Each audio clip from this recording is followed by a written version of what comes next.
32 साल खातून को उसी के घर में घुस कर एक शख्स ने मार दिया और वही शख्स जो कातिल है वो उसी के जनाजे में भी शिरकत करता है और 3 दिन तक उसी के घर पर भी रहता है। जब मेहमान आ जा रहे थे अफसोस के लिए तो ये शख्स उसी घर पर मौजूद था।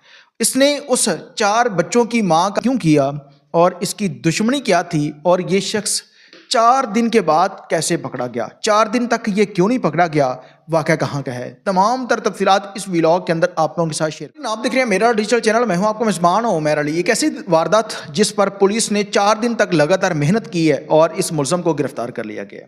ये शख्स उसी खातून का कज़न था और 32 साल निमरा जो अपने घर पर मौजूद थी, एक शख्स मुंह के ऊपर मास्क पहने हुए उस घर पर दाखिल होता है और इरादा वारदात से उस घर की तलाशी करना शुरू कर देता है, जिस पर निमरा ने शोर मचाया और इसने उसका मुंह बंद करने के लिए जब उसको पकड़ा तो उसने इसका मास्क उतार दिया और उसने इसको पहचान लिया कि ये शख्स तो मेरा कज़न है, जिस पर इसने किचन से मौजूद छुरी को पकड़ा और फिर उसकी हलाकत कर दी, उसको इस दुनिया से रुखसत कर दिया। इसके हाथों पर ब्लड मौजूद था और उसी सूरत में ये घर की तलाशी लेता है और कमरों में वो ब्लड भी अलमारी के ऊपर, दीवारों के ऊपर और फर्श के ऊपर लगा होता है, यानी कि तमाम तर कमरों के अंदर।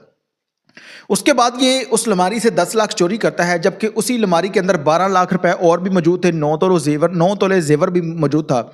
लेकिन ये शख्स 10 लाख लेकर वहाँ से निकलता है और इसके मुंह के ऊपर तौलिया मौजूद था, जो कैमरे के अंदर फुटेज रिकॉर्ड होती है, जिस पर ये जो तमाम तर वारदात थी ये उसी के 2 साल बेटे के सामने होती है। उसके जो बाकी 3 बच्चे थे वो सामने उनके घर के करीब एक घर है जहाँ पर कुरान पाक की तालीम हासिल करने के लिए गए थे और उस घर पर उस घर पर कोई शख्स उस वक्त तक नहीं आता। ये 11 तारीख का वाक़या है। 8 बजे 15 पर कॉल होती है, जबकि 6 बजे ये वारदात करके निकल चुका था। और जब वो बच्चे घर पर आते हैं तो फिर उन्होंने अपने रिश्तेदारों को बताया और रिश्तेदार आते हैं, फिर 15 पर कॉल करते हैं।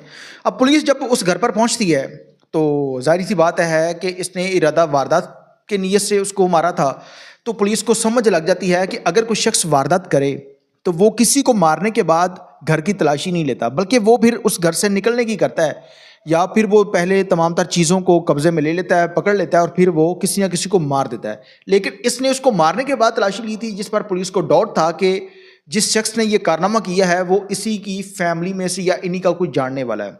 पुलिस ने जब कैमरा जात को चेक किया तो ये शातिर मुलज़म था। इसने जिस जगह पर अपनी बाइक खड़ी की थी, ये इन ड्राइव पर बाइक चलाता है, पैसे कमाकर अपने 4 बच्चों का पेट पाल रहा था। और जो मकतूला है उसके भी 4 बच्चे हैं, मुलज़म के भी 4 बच्चे हैं, उनकी उम्रें भी तकरीबन सेम है। इसने जिस जगह पर अपनी मोटरसाइकिल खड़ी की थी उस जगह पर कोई भी कैमरा मौजूद नहीं था। ये पैदल आता है, मुंह के ऊपर मास्क है, लेकिन घर में घुसा तो वो मास्क उतर जाता है और वापस उस घर से निकला तो मुंह के ऊपर तौलिया रखकर निकलता है। अब जैसे ही ये शख्स उस घर से निकलता है तो जिस तरफ से ये आया था उस तरफ नहीं जाता, बल्कि ऑपोजिट साइड पर जाता है। वहां से घूमकर एक गली के अंदर आता है, फिर अपनी बाइक पकड़ता है और अपने घर की तरफ चला जाता है। इसने कैमरा जात को चेक किया लेकिन पुलिस को कोई भी कामयाबी नहीं मिलती, जिस पर पुलिस जो है वो सर पकड़ कर बैठ जाती है कि अब इस मर्डर को कैसे ट्रेस किया जाए। इस पर सीसीडी पुलिस भी इन्वॉल्व थी, इन्वेस्टिगेशन पुलिस भी इन्वॉल्व थी और जो मुतलका थाना है वो भी इस पर कार्रवाई कर रहे थे।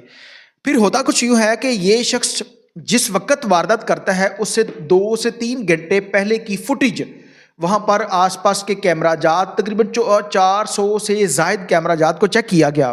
अब ये शख्स एक जगह पर इसकी मोटरसाइकिल का नंबर ट्रेस आउट हो जाता है, इसका मास्क भी उतरा हुआ था। अब ये शख्स पकड़ा इस वजह से जाता है कि ये शाम के 6 बजे वारदात करने के लिए आता है, लेकिन उससे पहले तकरीबन 3 बजे भी ये शख्स वारदात करने के लिए उस घर पर आया था, सेम हुलिया था। लेकिन ये जब उस घर पर जाता है, इसने दरवाज़ा नॉक किया, बच्चे ने दरवाज़ा खोला तो अंदर जाता है तो गेस्ट रूम के अंदर जो है वो कुछ मेहमान बैठे थे, उनकी आवाज़ें आ रही थी। ये शख्स चुप करके उस घर से वापस फिर चला जाता है। फिर ये दोबारा शाम 6 बजे आता है। अब जब ये 3 बजे आया था तो वहाँ पर इसका नंबर ट्रेस हो जाता है मोटरसाइकिल का और एक जगह पर इसका चेहरा भी सामने आ जाता है, लेकिन पुलिस फिर भी यकीन नहीं करती। और फिर उसके बाद पुलिस ने जब इसकी सीडीआर ली, लोकेशन ली, तमाम तर चीज़ों को देखने के बाद, मैच करने के बाद पुलिस नतीजे तक पहुंच जाती है। फिर पुलिस इसको लिफ्ट करती है और फिर अपने रवायती तरीक़ेकार के मुताबिक जब तफ्तीश की तो ये शख्स बड़ी आसानी के साथ मान जाता है कि मैंने पैसे चुराए थे, लेकिन मेरी कज़न को पता चल गया मेरे पास कोई और रास्ता मौजूद नहीं था, जिसकी वजह से मुझे उसको मारना पड़ा। اب یہ شخص جو ہے یہ ان ڈرائیو چلاتا ہے, پیسے موجود نہیں تھی. جس گھر میں یہ واردات کرتا ہے وہ ویل سیٹل ہے, ان کے پاس پیسہ بھی تھا, ان کی فیکٹریاں بھی تھی. اس نے سوچا کہ میں کچھ پیسے چرا کر جو ہے وہ اپنی زندگی کو آسان کر لوں گا, لیکن راستہ اس نے بہت مشکل اختیار کیا, جس پر اس نے وہ پیسے جن لوگوں سے قرضہ لیا تھا ان کو دیے, اور پھر اس کے بعد جب یہ پکڑا گیا تو وہ پیسے بھی ریکور ہو جاتے ہیں. پولیس ان سے ریکوری کرتی ہے اور پھر اسی کی کزن کے قتل میں اس شخص کو نامزد کر دیا جاتا ہے, اور یہ شخص بڑی آسانی کے ساتھ پکڑا جاتا ہے. کوئی بھی انسان جب بھی کوئی واردات کرتا ہے تو اسے یہ لگتا ہے کہ میں نے کون سا پکڑے جانا ہے.